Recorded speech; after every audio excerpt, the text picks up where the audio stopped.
Good afternoon, everybody. Tuesdays, 2:22 p.m., studying Psalm 22. We're going to take the sections, verse 3 through 6, and talk a little about trust this afternoon. Verse 3. Yet you are holy, enthroned on the praises of Israel. In you our fathers trusted. They trusted, and you delivered them. To you they cried and were rescued. In you they trusted and were not put to shame. But I am a worm and not a man, scorned by mankind and despised by the people. We talked a little last week about how the Psalms were poetry, Hebrew poetry. And in this Hebrew poetry, it uses a lot of repetition for emphasis. We often find a single thought that's expressed one way before it's reiterated a slightly different way. And in some cases, there is even a third rendition of the thought. We can see an example of this in verse 4 and 5 of Psalm 22. In you our fathers trusted. They trusted, and you delivered them. To you they cried and were rescued. In you they trusted and were not put to shame. In you our fathers trusted.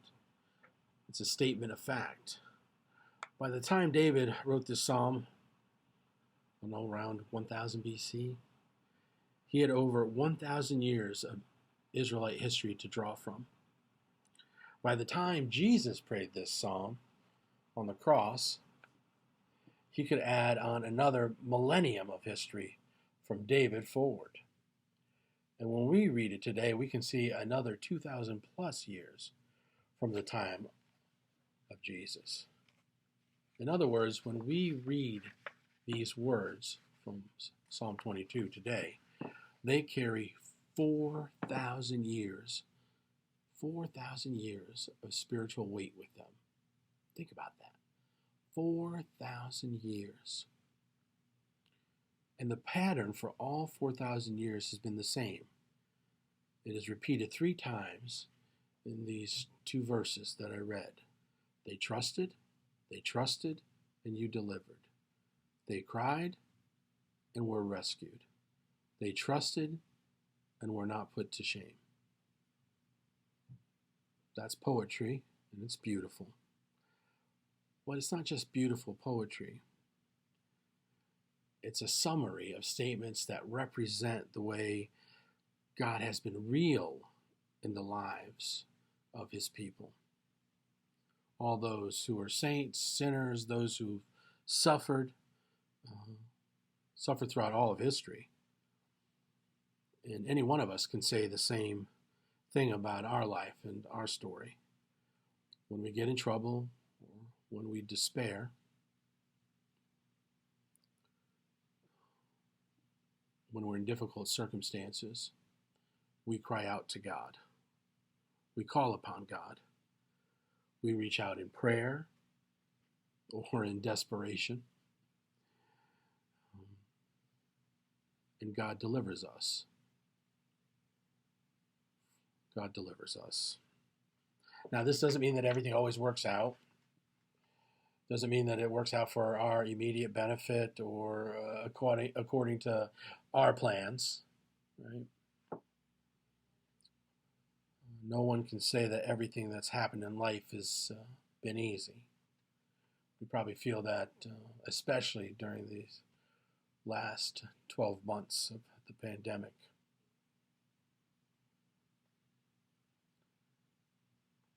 But not even Jesus could have said it was easy. And he was the Son of God.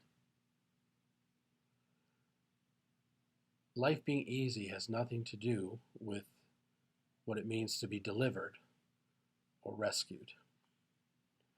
The history of the Jews tells us what it means. The Jews say that they're the chosen people. When they do that, they're correct. That's how the Bible refers to them. But they would also say that being chosen doesn't mean being favored. The Jews were never to think of themselves as preferred people. It seems that being chosen means that God stays with them no matter what. Their trust in God wasn't misplaced, was it? I mean, God never left them, and God continually delivered them. The good news is that the same is true for us. He's with us throughout our sorrows. He takes us through our sorrows, and He is made known to us in our sorrows. So in this way, we're chosen too. God chooses to be with us. That's the good news. The psalm that Jesus speaks on the cross, it begins in a dark place, if you remember. He had this sense that he was forsaken, that there was only silence, and he cried out. The old King James Version of this psalm says that Jesus, roared, but still Jesus felt silence.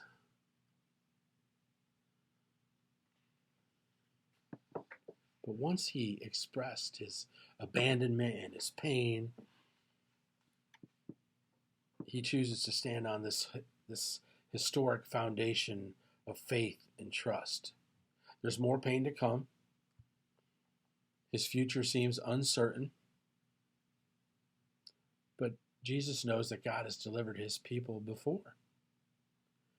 And Jesus knows enough history that he can wait for his deliverance, because he knows that it's sure to come. And that's true with us as well. The good news is that in the midst of our dark times, sorrows, troubles, that God is present and God will see us through. It might not look like the way we want it to look like, the way we think it will look like, but through it and at the end of it, God will be standing with us. If that's not good news, I don't know what is. All right, that's Psalm 22 at 222, and we'll work our way along this passage to see how far we get every week through Lent. So I hope to see you next week. God bless and have a great day.